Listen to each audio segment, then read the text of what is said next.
Good morning, everyone. So I just wanted to get back to the basics of circuit bending for the people who are just now joining the channel. And for old subscribers who just kind of want to get back to the basics of things, I'm going to do a comprehensive guide of how to circuit bend an instrument. And what we're going to be learning in this tutorial is a tempo tone control, and we're going to be adding a pro sound, LEDs to activate on sound if the instrument allows us to, and we're going to be mounting all of that stuff. So this is going to be really simplistic bends. I do these pretty much every single week, and we get more in depth with different type of bends. And what I do is I call them vlogs, and the vlogs are pretty much anything that I want to do and tutorials on circuit bending. So if you haven't seen the rest of my channel on the vlogs, definitely go ahead and check that out. But what we're going to be needing today is we're going to be needing a single throw, single pole toggle switch. And this one is actually a single throw double pole, but I cut the other piece off here. So what we're going to be using it for is just a single throw, single pole. Now you can find these on the internet under STSP toggle switch or SPST toggle switch. I've seen them both ways.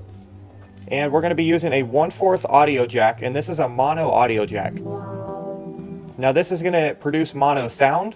I don't really mind it just because I use an amplifier and I also feed it directly onto the computer, so mono is a lot simpler and it's just going to be easier for this tutorial to do. So we have a mono 1/4 audio jack, and we have a 250K potentiometer. So all this stuff is super cheap on eBay, as well as LEDs. So your LED color is going to matter, but for this tutorial it's not really going to matter, and I'm not really sure if the instrument's going to support it, but we're going to try, and I'm going to go through how to do it just in case it doesn't. But we have LEDs, again, super cheap on eBay. And then we have resistors. Now resistors may be needed, they may not be needed, but again, super cheap on eBay. And what I have here is I have 150K resistors. Then of course you're going to need a toy. So this is just a really cheap toy I got for $3. It's a little Winnie the Pooh toy. And when you're going for toys, I like to get the older toys. And the reason I get the older toys is because the circuitry is going to be a lot more simplistic. So when you're adding wires to this stuff, you don't want micro circuitry, because micro circuitry tends to rip off the board and it tends to just overall be harder. So if this is your first time circuit bending, definitely go for these older toys, somewhere around like 1990s, somewhere around there. Then we have a drill. The drill is going to be needed in mounting. Then you have, of course, a soldering iron. Now pretty much any soldering iron that gets hot enough will do. This is a soldering gun I got from Radio Shack a very long time ago when I used to work there. But yeah, so you're gonna need a soldering iron and wire. So that's all your components. We got a soldering iron, wire, single throw, single pole toggle switch, 1/4 mono jack, 1/8 would work as well. Then we have a 250K potentiometer. We have LEDs, resistors, solder, drill, and the instrument. First thing we're going to be doing is we're going to be opening the instrument up, and we're going to do that by taking the bolts out the back.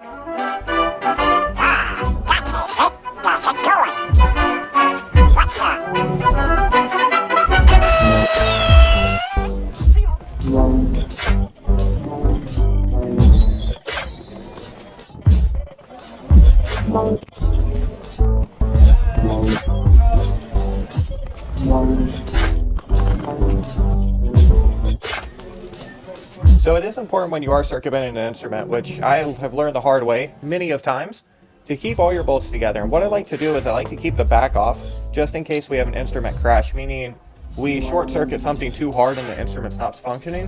What I like to do is I like to put the bolts in the back and then just put them in a handy place. And then for this, I'm just going to set them right here in the drawer where I know that they are. And that is especially important if you're doing a multi-day project, is to keep the bolts somewhere you know them. But the next thing we're going to be doing is opening this up.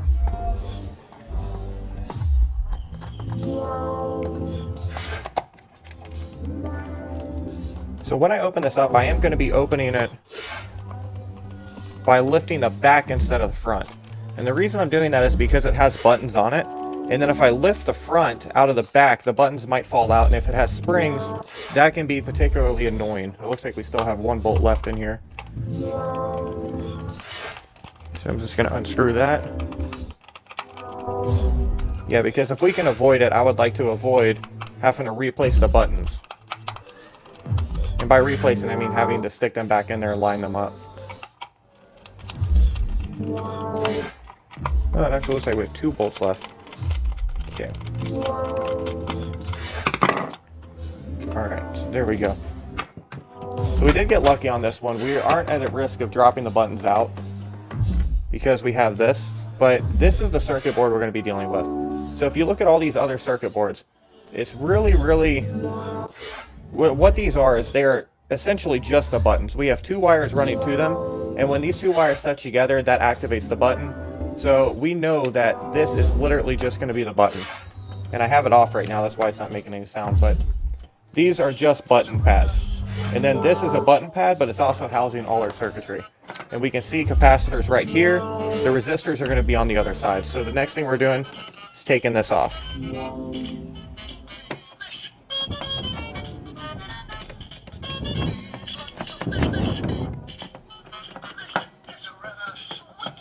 Alright, and again, we're going to go ahead and keep the bolts in place. I'm just going to stick them right there. And looks like there's one more.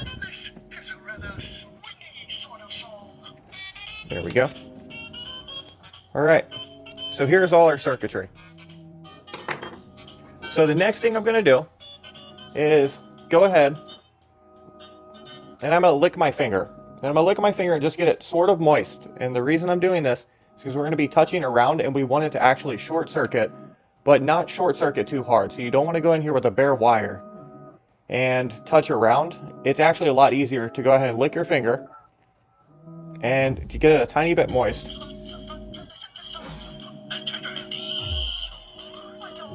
So that's the resistor we're looking for right there. I do want to also say that a lot of times when I'm circuit bending, I notice that in most cases, I get the reaction out of a resistor that's labeled either R1 or R2. So your best bet, I would say, just from experience, is to go ahead and try to short circuit R1 or R2, because those typically on more simplistic boards are the ones that actually control the speed. Now that's just experience. I don't know exactly why that is. I'm sure somebody who is smarter with electronics can figure that out or give you a reason. But I've just noticed that myself, and it's just a kind of hint of advice. So on this one, it does look like we're going to be dealing with R1. So on the next thing we're going to be doing is we're going to go ahead and cut out a wire, and then you want to have enough room on the wire to actually run this across to where you're going to be putting these switches. So on this, I'm just going to be using this wire right here, and I'm going to cut this short so we do have different threads here. So I have the blue and I have the white, but you want to go ahead and measure it out so I know it's going to be right here. At worst case scenario, we're going to be mounting it out here, so we're just going to give it about that much room. Now there is a time to be frugal with the wire. In this instrument, since we're just adding simplistic bends, I'm not super worried about adding too much wire and not being able to get it closed. So we're going to go ahead and do this right here and cut these two, and I'm going to give a little extra length. And you will see why a little bit later.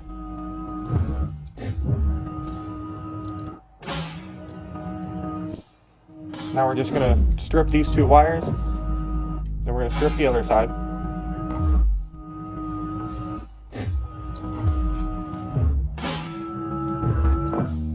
And then I'm going to get another wire really quick, which I can actually use this white wire right here, because that's plenty enough length as well. Now, this extra wire, what this is going to be, is this is going to be going directly to the ground on the battery pack. So, on circuit bent instruments, you have your high pitch, and your high pitch is going to be from short circuiting one side of the resistor. And then you have your medium. Your medium is going to be short circuiting the other side. And the way we know it's the medium is that it's also going to react to the ground point. And the reason we are cutting this extra wire is to go ahead and solder onto the ground point. And once we solder onto the ground point, we're going to figure out which side is our medium. And when we figure out which side our medium is, we're going to put the longer wire on there.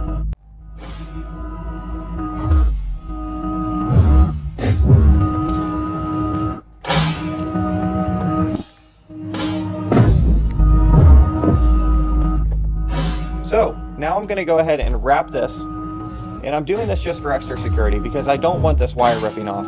So we're just going to wrap that up, and And you also may be wondering why I knew this was a ground wire.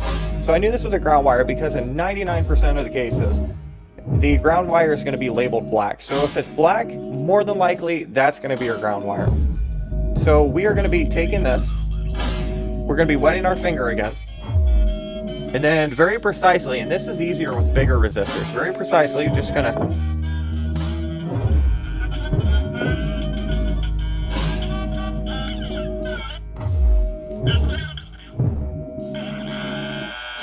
so you see when I touch to this side right here, so it's this side,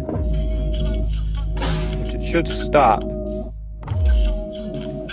So this is going to be our median right here. So on this side, and that's why we're getting that reaction. So I'm not going to touch it to that side anymore. I'm just going to focus on this side. And then our longer white wire is going to be going, or I'm sorry, the blue wire is going to be going to that. So I'm going to go ahead and solder my shorter wire onto this side, and then my longer wire onto this side. And it'll be clear why I'm doing that here in a second. But let's go ahead and solder these.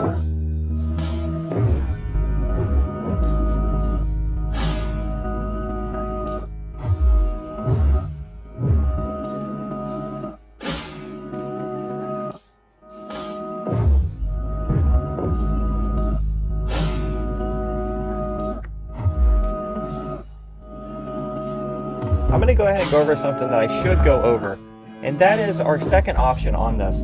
So if I solder onto this other side of the resistor, I actually run the risk of this resistor coming off the board completely, and then the instrument won't work. I'd have to resolder it on, and it may not even function after that. So what I'm going to do is I'm going to go ahead and follow the circuit out and go to the next best place. And that next best place is going to be down here. This is going to be a lot easier to solder onto for us. And I know that this place is a good place to solder on because the resistor on this side runs out. And if you see this light green pathway, everything on this light green pathway is connected until it's almost as if a maze. So if you're right here, follow this maze out, it's going to be right here. So these bolts or solder points right here are actually something we can solder on and get the same exact effect as over here. So what I'm going to go ahead and do is I'm actually going to solder this wire onto these 3 solder points because they're going to be a lot more secure than risking pulling this up. So if you have an instrument that has this running out, go ahead and solder onto your medium and then solder out from here so you don't run the risk of pulling up the circuit from the board.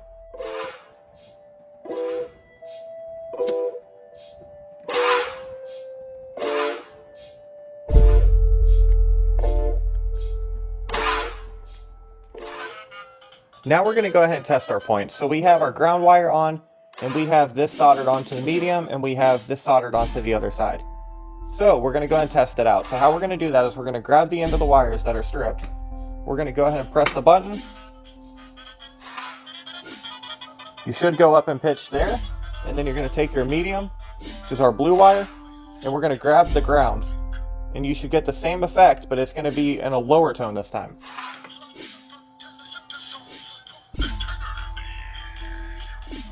And the lower effects are typically going to be less responsive. So I can grab onto these guys, and it's going to be pretty far away. But if I grab onto these guys, I'm still going to get that tone, but usually you'd have to kind of use your body connectivity to get a bit closer. So the next thing we're going to be doing is we're going to be adding a switch onto our median. And what this allows us to do is actually to turn the tempo tone control off. And that's going to allow us to negate the tempo tone control system in general, so we can actually have this perform as it typically did before we actually went and circumvent it. So I always think that if I'm actually getting rid of functions on a toy while I'm circuit bending it, then I'm kind of failing in adding functions to it because we're taking functions away at the same time. So I really like the toy to do exactly as it did and more when I circuit bend it. So that's really what we're focusing on here. So we're going to be adding this switch onto it, and what I'm going to do is I'm just going to feed this median wire through here, and then I'm going to need another piece of wire to add onto the other side of that. You're going to stick with the same color, and this one doesn't have to be too long.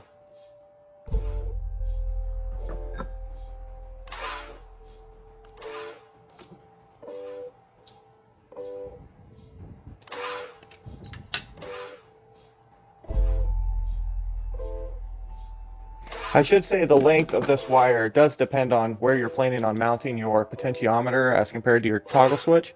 But for us on this specific instrument, it doesn't have to be too long. And what I'm going to do is I'm going to go ahead and put that on the other side of the switch. And as you can see, there is a space between this switch. This is not touching. So this is going to be acting as an on and off switch for this. And we're going to go ahead and solder this on.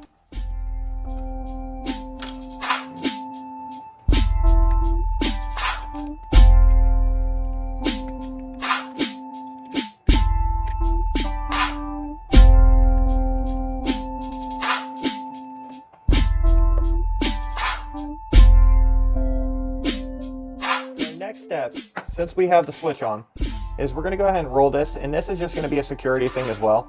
I'm going to go ahead and roll that, and again, it does depend on length, but I like to roll that just so one point doesn't get ripped off. And we're going to take this wire that is on the other side of the switch that's not connected to the circuit board, and we're going to run this directly through the middle of our 250K potentiometer. Then I'm going to bend this back as well because that does not need to be touching. So we're going to run that through the middle. So there you go. Now this part really doesn't matter which wire you end up sticking this on. It will matter in the rotation of things. So if I wanted this to be high pitch, then I would need to put the high pitch over here. Whereas if I wanted that to be low pitch, I need to put the low pitch over here. But for us, it's not really going to matter. You kind of get used to whatever you put it on. And it's fairly obvious when you actually start messing with the instrument. So what I'm going to do is I'm going to go ahead and just put these other two wires on the other sides here.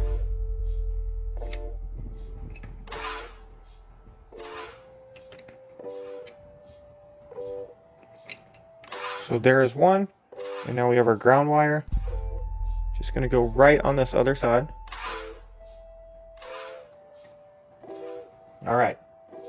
So now we have one side of the resistor here. We have our median on the other side of the switch on this side, and then we have our ground right here. So now we're just going to go ahead and solder these three on.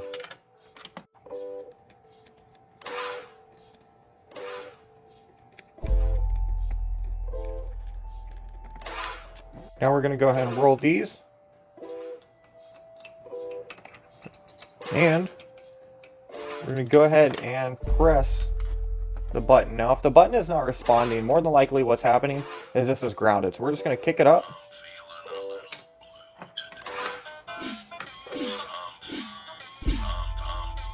Alright, we're going to put that about in the middle. Then we're going to go ahead and kick this again.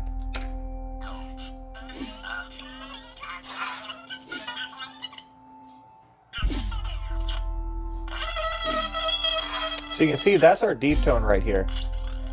And then this is going to be the higher tone. And you can see that I've got all this play up here, and the instrument's not doing anything.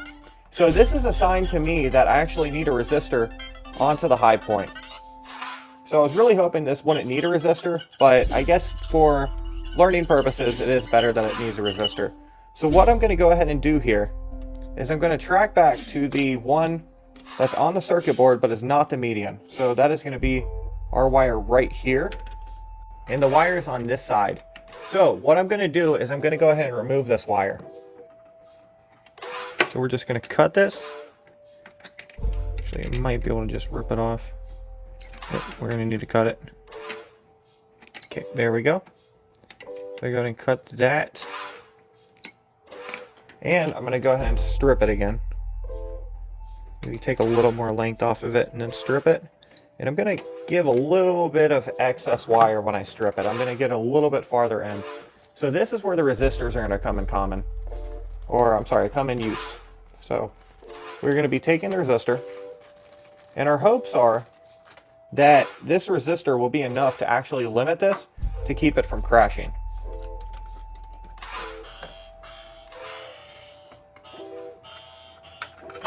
So we're going to go ahead and attach this to it. And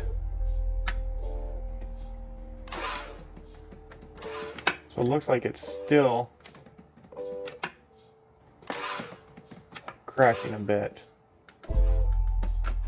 And then if it ever just stops responding, the best thing to do is to kick it on and off. And you may actually have to pull the wire, or pull the batteries as well. That wasn't good.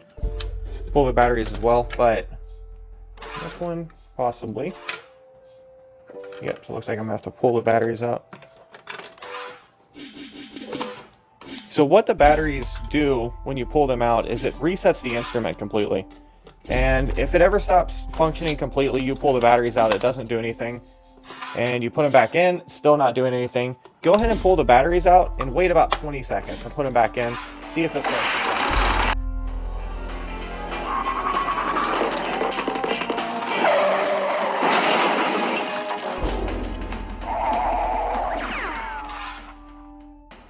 So where I want this is I want this almost at normal speed or lower so the instrument is still functioning. And I'm going to go ahead and start testing out the resistor. So what I'm going to be doing is taking the resistor, putting it on here between the potentiometer and our actual wire that connects to the board. So I'm just going to hold it back here. There we go. Make sure it's not touching that middle. Okay. So then I'm just going to press it. It's kind of hard to do this with one hand, but I'm going to press it. I'm going to move it up.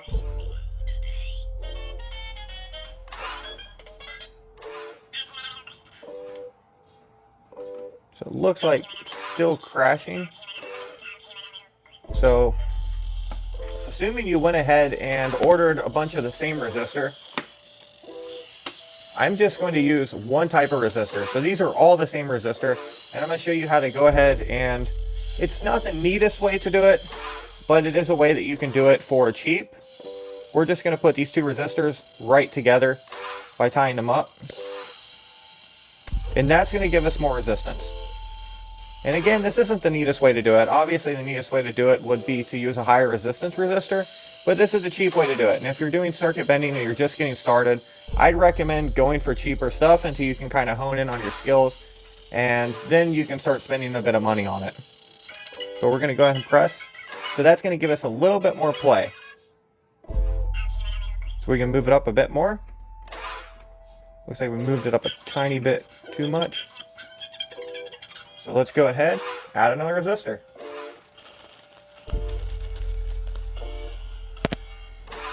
Then I'm guessing that there's going to be about 2 more resistors on this.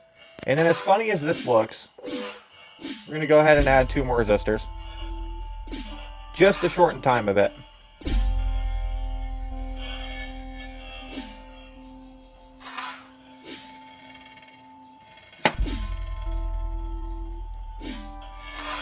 Okay, now I have 4 resistors running in series. So series is when the resistors run back to back like this. Whereas parallel would be the resistors running from side to side, meaning connected right here, and then running out to here. So if I were to connect these 2 points together, that would be parallel. But that's not so much important right now. What's important right now is running these in series to get more resistance on the potentiometer. So we're just going to go ahead and attach that. So it looks like we are going to need possibly even more than that. Yep, so we're going to need more than that. Okay, so let's go ahead and test. Okay, so we have quite a bit. So what I'm going to be doing here is I'm going to go ahead and combine these together by soldering, just so they don't fall apart.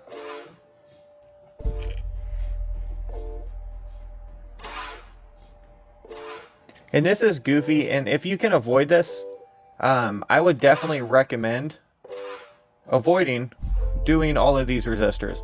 But for this tutorial, I didn't even think that this thing would possibly need a resistor, and if it did, maybe 100K, just because a lot of times these older ones, they don't really require resistors. Usually they're just very sturdy instruments, and then they don't require resistors.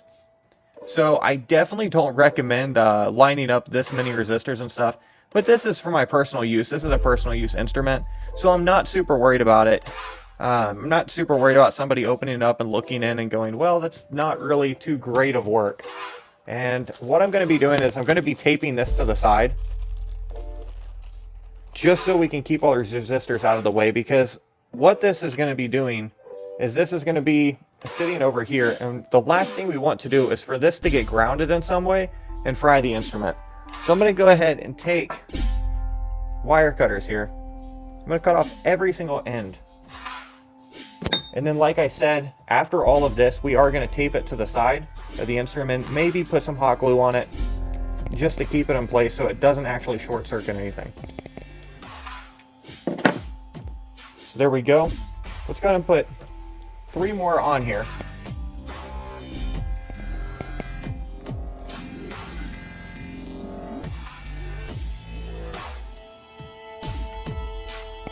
And again, it is a bit ridiculous to do this many, but I think I paid in total 50 cents for all of these resistors, and I have somewhere around like 300, I think. So I mean, they are crazy cheap on eBay. So you kind of work with what you have. And for this tutorial, we have these resistors. And if you watch any of my other videos, you know usually I'll put a higher resistor on. I very rarely run in parallel, or I'm sorry, run in series, but for this we are going to. Let's go ahead and test this out. Fingers crossed for me.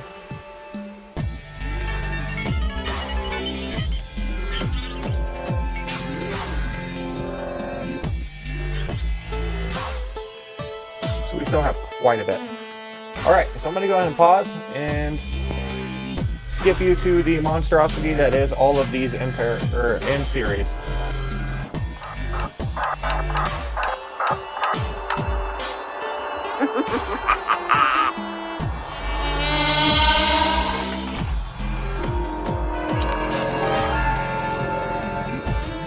Alright, so the magic number for us is 13. Took 13 resistors. And again, I discourage doing this if you can avoid it. But if you can't avoid it, this works. And as long as it works, that's great. And as long as you're having fun doing it, that's great. So, this allows us to make the pot go all the way up without crashing. And that's what we're looking for. So we have a full range that allows us to drop it all the way down to a complete stop. So that's exactly what we're looking for right there. So I'm going to go ahead and solder this part of the resistor onto the potentiometer, and this side onto the other wire that runs out onto the board that is not our medium.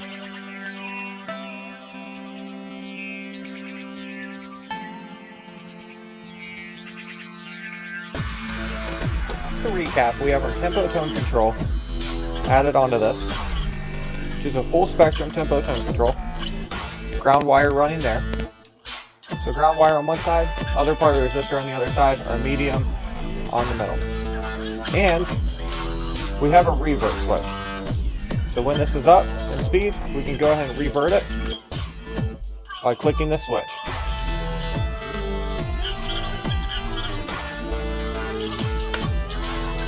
The next thing we're going to be doing is adding the Pro Sound. So the last of our bends are going to consist of the speaker wires. So how I find the speaker wires is I just look for the speaker inside the instrument. And this is the speaker right here. So this big round thing right here is our speakers, and this is the speaker wires. So most circuit benders have did this at one point or another. We've tried to solder onto the speakers. Speakers are very fragile. So the best thing to do is to never solder onto a speaker. We've all had those experiences before, but if you can avoid it, it's awesome because it's a pain in the butt to find a new speaker. But this is our speaker right here, and as you can see, there are solder points here. But my advice on this would be not to mess with that at all. What we're going to do is we're going to follow these wires out onto the board. So these actually land right here. So if you see, we have the 2 wires, they're coming out right here. So this is exactly where we're going to solder onto, to this point and this point. So we're going to get 2 wires coming from there.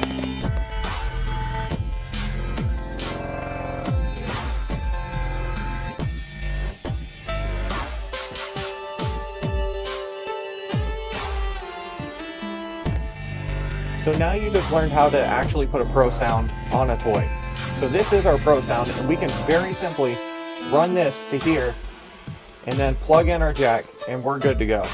But what I'm going to go ahead and do is I'm going to go ahead and test and see if we can put an LED, which adds a little bit of pizzazz to the instrument. So we're going to see if we can put a sound activated LED on this instrument. Now how we're going to do that is just use the Pro Sound wires, and we're just going to go ahead and plug a static LED. So static means this is non-color changing, and it doesn't fade into any other colors, but what it is it's just one color LED.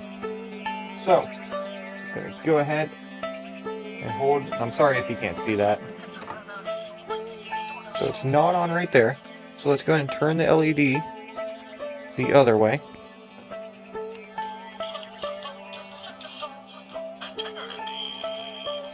So there you go. And I actually didn't realize it, but this is a color changing LED. So sometimes that does work, but sometimes that also adds a weird humming to it, which you can use in circuit bending. You'll see a lot of my instruments do have that type of effect on it. I plug it up to various points on the board to actually make like a lo-fi humming sound.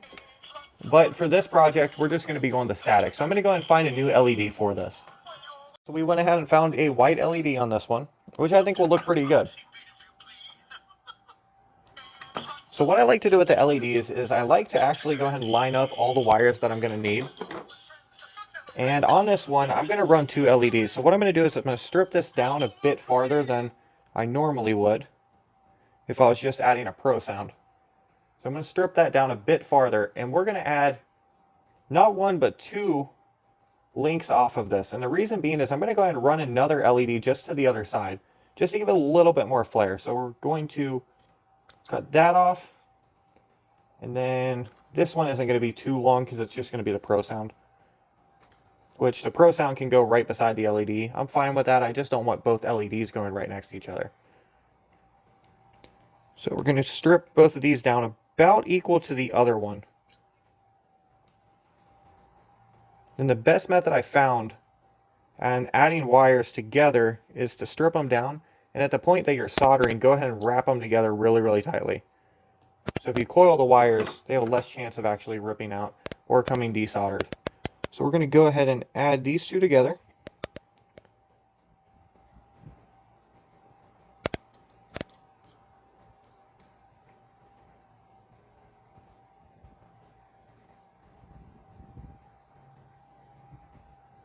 And we're going to get these other 2.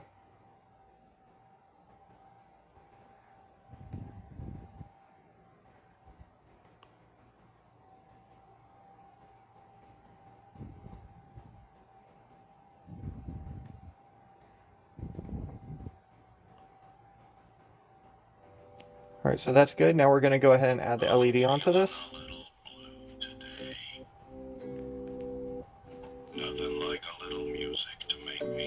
Alright, so that looks good to me. Let's go ahead and spread this a bit more.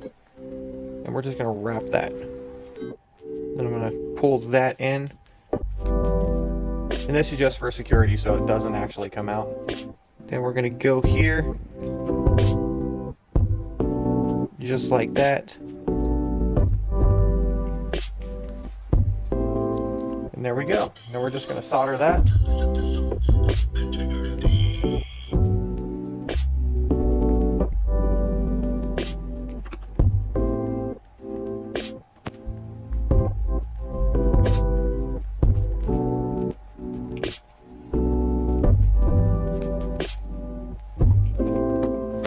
Now we're going to strip the other sides.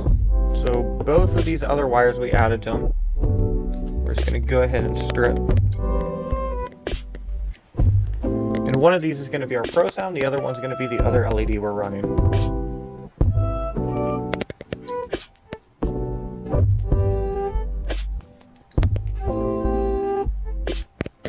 Now we're going to start off on the other LED. And this is going to be the same process as the other one. We're just going to go ahead and press and then see if it comes on, which in this case it doesn't look like, oh yep, it did. So there we go, so that's our correct one. Now if you flip this around, it's actually working as well. But it's not as bright, so we're just going to go and flip it back around. So that looks good to me. And a lot of times when you flip the LED around, it is dependent on the LED and the instrument, but a lot of times when you flip it around, both of them will stop functioning. And obviously you don't want that, so just make sure the LED is working before you go ahead and solder it on. There we go. Now, the next thing we're going to do is just add this pro sound in. So this pro sound's a mono, so we can very simply just go ahead and put this on right here. And then I'm going to twist it just to keep it latched on there, and go ahead and add the other side. And this one's going to be a bit harder to twist. So we're just going to leave that like that, clamped. So as you can see. And then we have our LEDs. So there we go.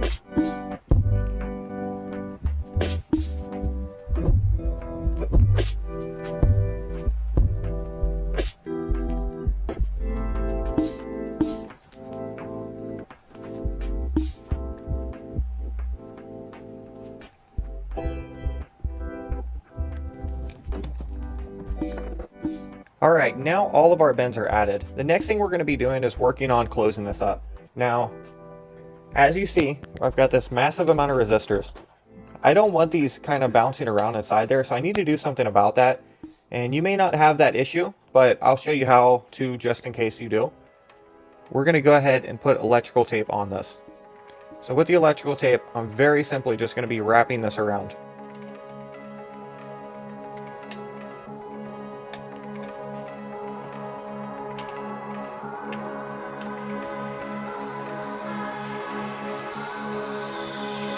And then I'm not putting a lot of pressure on this when I'm wrapping it. I'm actually more so squeezing it. And then just allowing the tape to kind of do its thing and take its own shape. Now what I can do when I get sort of far down here is I can go ahead and pull these resistors back in. Just like that. So now we can wrap both sides.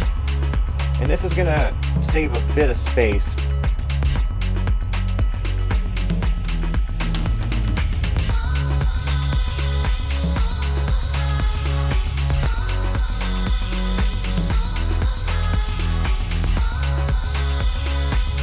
Going to feed that back around one more time.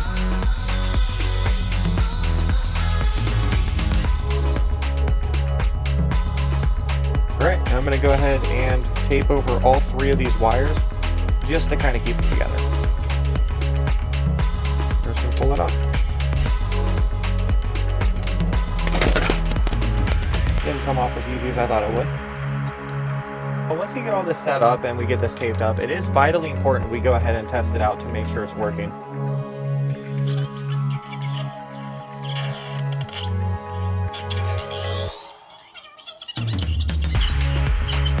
So we appear to be good to go. But what you want to do is just make sure that it is working, because there's nothing worse than putting an instrument together and expecting everything to function correctly, only to figure out that it's not functioning correctly, then have to go in and redo everything. So this is all working. Next thing we're going to be doing is we're going to be drilling out where we're going to be putting all this stuff, and we're going to be installing all of our components so we can access them when it's all put together. So when looking for places to actually mount components, what you're looking for is you're looking for space that isn't going to interfere with anything else when you close it up. So these spaces right here are very ideal for me, and I'm going to go ahead and farther that by cutting out this piece right here. And a lot of stuff inside the instrument, especially these little block type things, you can get away with actually pulling them out and the instrument will be perfectly fine. These are just added in for stability from the manufacturer. So we're just going to pull this out. Then I'm not going to say everything, because obviously these are for our bolts and all of that. But this block right here is actually pretty useless. It's more of just for stability if this thing was dropped or anything. And obviously our toggle switches and things of that nature are going to be in trouble if it's dropped. So we're not so much worried about the hard plastic on the instrument being broken if it drops. We're going to be worried about some other stuff. So I'm going to go ahead and remove this.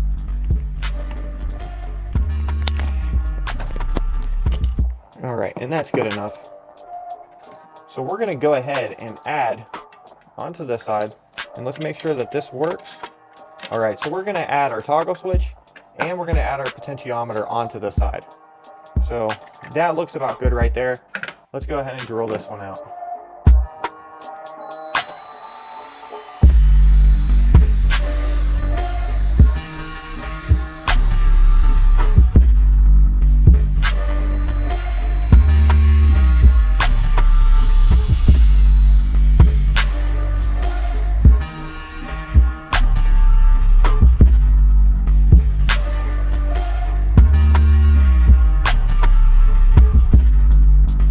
so now we have these drilled out. We're going to be adding this toggle switch. And 2 pieces of hardware here. Go ahead and throw that on.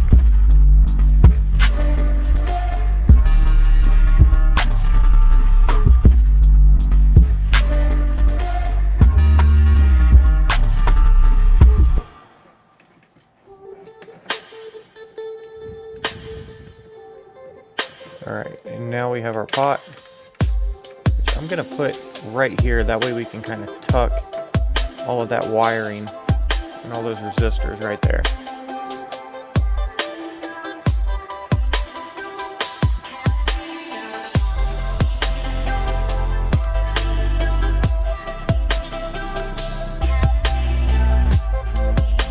Okay.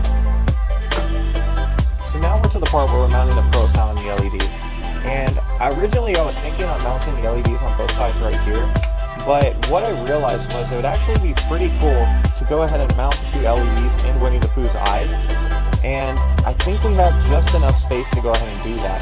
So what I'm going to do is I'm going to go ahead and try to drill right here, and I'm going to go a little bit above the eyes, and we're probably going to end up blacking the eyes out. And I'll kind of show you how to do that, but sometimes you do have to draw on your instruments to make them look a little better. But it seems to me like we're right here when we're looking at the eyes, and it might interfere a bit right there. So I don't want to go ahead and drill through here and end up hitting something. So I'm going to drill through here, and then we're going to go ahead and see where that lands us.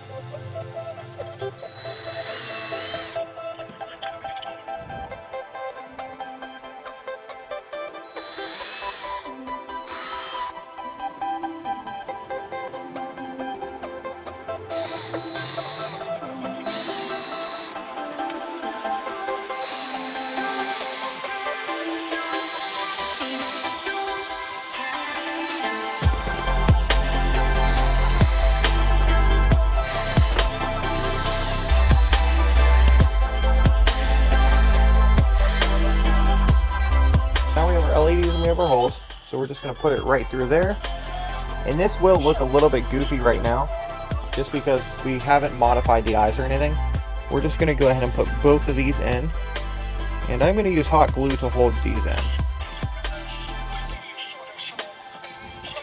We're going to stick that right there. We're just going to go ahead and hot glue it.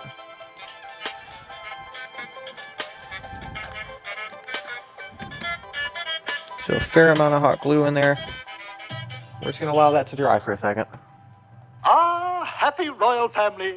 Haven't we had a lovely day? Shut up! Oh, it's great.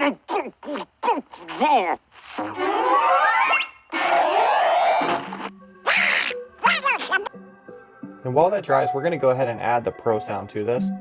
And the Pro Sound isn't going to be a long enough wire, but that's going to be perfectly fine for us for this one. We're just going to go ahead and drill out here and then add the Pro Sound in. And one thing to kind of be aware of is the Pro Sound is going to need the jack in it, so you want to make sure that you have enough length for the jack. So this to me is sort of questionable, but I think if I add up here, I'm going to be perfectly fine. And if it comes down to it, what we can do is we can go ahead and modify this by cutting this piece out right here. And what this is it keeps the button from getting stuck. So this button right here is a bit larger than the other one. So I'm thinking this keeps the button from getting stuck. So we're just going to go ahead and take a piece off of this, but not the whole thing. So right here, and then we're just going to twist it to get it out. Because that's just going to be the part where it kind of looks like the jack may get stuck. Just keep the instrument falling off the table. But we're going to go ahead and drill right here and then add that Pro Sound in.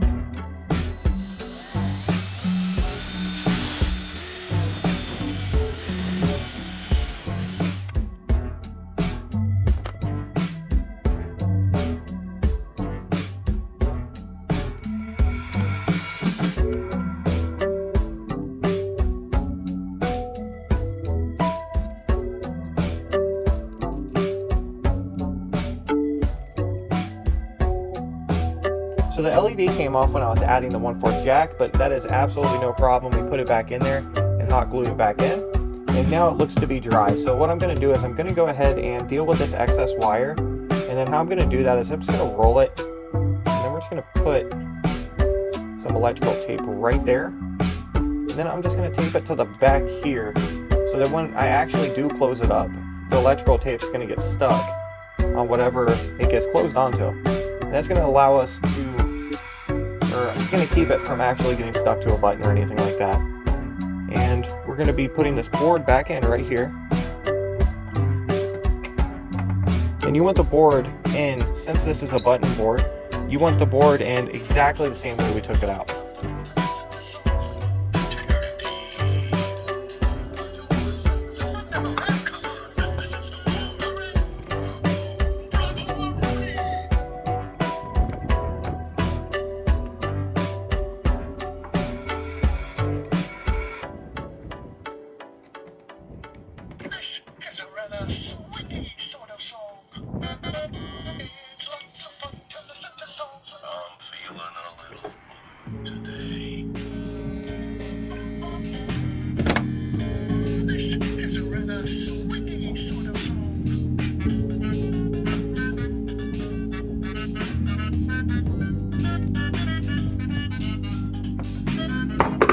Alright, now I'm going to go ahead and twist this. And we're just going to stick this right here. And we want to shake this a bit just to get all that excess drill, I guess shrapnel out. And then we're not going to go ahead, we're not going to forget this. We're going to go ahead and put that back in here. It looks like it's the other way.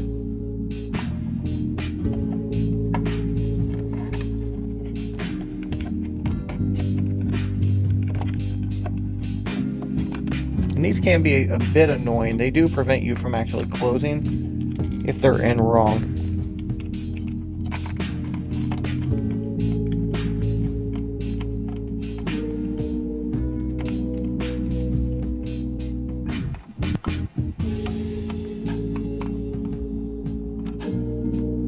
I guess I did have it right the first time. I assumed that was Tigger's ear, but it looks like it's actually his tail. Alright, so we're just going to put that right there. And we're just going to wiggle this down until it properly closes. Sounds like it snapped right there. Alright. Very good. Now that does look goofy as of now, but you'll see what we're doing with that.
Now what we're going to do to make the eyes look a little bit more natural, and it is going to look a bit more creepier, but it is circuit bending, is we're going to go ahead and go around here, and then we're going to make this entire portion eyes.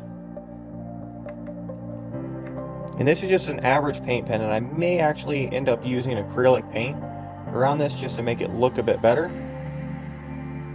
We're just going to go ahead and go around this.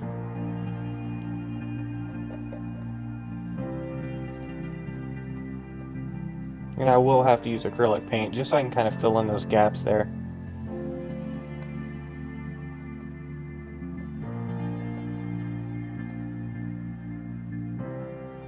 So Winnie the Pooh is absolutely looking pretty metal with all of this on. But the eyes are going to look a bit more natural. And while I'm at it, let's go ahead and touch up his nose too. There you go, that looks pretty good. And I'm going to go ahead and go through and then add a bit more just all around here with actual acrylic paint just to kind of fill in these yellow gaps. But now that this is all together, what you want to do is go ahead and make sure all of your buttons work. So I went through with acrylic paint and I added this, so we covered up those yellow spots around the eyes. So now, looks a lot more natural. We also made him a bit angry. I guess he's pretty angry to be circuit bent, but then we also added this to it. So just a little bit of decoration, but our next step is just going to be testing the bends to make sure everything works.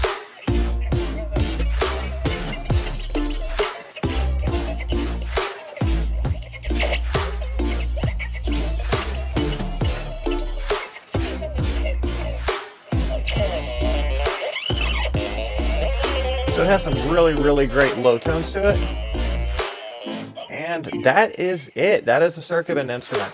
So if you guys have any questions, absolutely any questions about this, or you want me to go in depth with anything, feel free to message me on Facebook.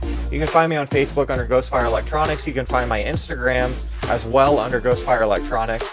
Check out all the videos on this YouTube channel. There's a lot more in-depth stuff. We get into a lot more bends, and some of them are, you know, like different types of bends that you don't really see on really many other circuit benders toys and stuff. But if you ever have any questions, feel free to message me, reach out, and I'll do my best to go ahead and help you out with that. But with that, I thank you for watching, and if you learned something, please let me know. It is very encouraging that my videos can help people, and to know that the videos helped people, that is absolutely awesome. But have a blessed day. Thank you guys for watching.